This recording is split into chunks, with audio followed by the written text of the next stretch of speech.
নমস্কার, পজিটিভ বার্তায় আপনাদের প্রত্যেককে জানাই স্বাগত। চলুন দেখে নিই এই মুহূর্তের পজিটিভ খবরগুলি। সমাজকে নেশামুক্ত করার লক্ষ্যে নামল ব্যারাকপুর পুলিশ কমিশনারেট। গতকাল নাগেরবাজার ও নিউ ব্যারাকপুর অঞ্চলে দুই জায়গা থেকে পুলিশ প্রচুর পরিমাণে নেশাদ্রব্য উদ্ধার করে সুস্থ সমাজ গড়ার লক্ষ্যে পজিটিভ বার্তা পুলিশের এই উদ্যোগকে স্বাগত জানায়। একই সঙ্গে হতাশাগ্রস্ত যুবক যুবতীদের পজিটিভ চিন্তাভাবনার সাথে চলার ও কল টু অ্যাকশনে যুক্ত হওয়ার জন্য আবেদন জানায়। কলকাতা থেকে নির্জন নন্দীর report.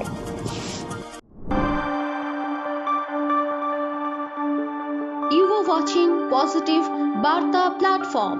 Think positive, be positive. চিকিৎসা পাঠশালা, পড়াশোনার নতুন ঠিকানা, স্বাস্থ্য ও টেকনিক্যাল শিক্ষার সম্মিলন।